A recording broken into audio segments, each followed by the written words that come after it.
বসে আমার বাচ্চা girl, very good girl.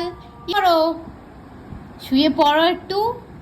Yeah so sweet. আবার হ্যালো গাইস, তো আজ শুক্রবার ছিল আর আজ আমি তোমাদের ইন্টারেস্টিং একটা কাহিনী বলবো। সেটা হচ্ছে গিয়ে আজকের আমার ডেলিভারি বয় পার্সেলটা দিল আর আমি আজকে যেখানে কেউ যায় না সেখানে ভাই আমি চলে গেছি। সেখানে কি দেখো আজকের কি বলে এখানে নাকি আগেকার যুগে ভূত টুত থাকতো, আমি জানি না ঠিক, কিন্তু এখানে কেউ আসে না। আর এখানে জানো আমি গিয়ে ফটো তুলছি আর আমিও জানি না, এখানে এসে আমার একটু মাথাটা ঘুরছিল আর বোরিং লাগছিল, জানি না কি হয়েছে। তারপরের দিন তো আমার তো জ্বর বুখারে আর কি হবে ভাই।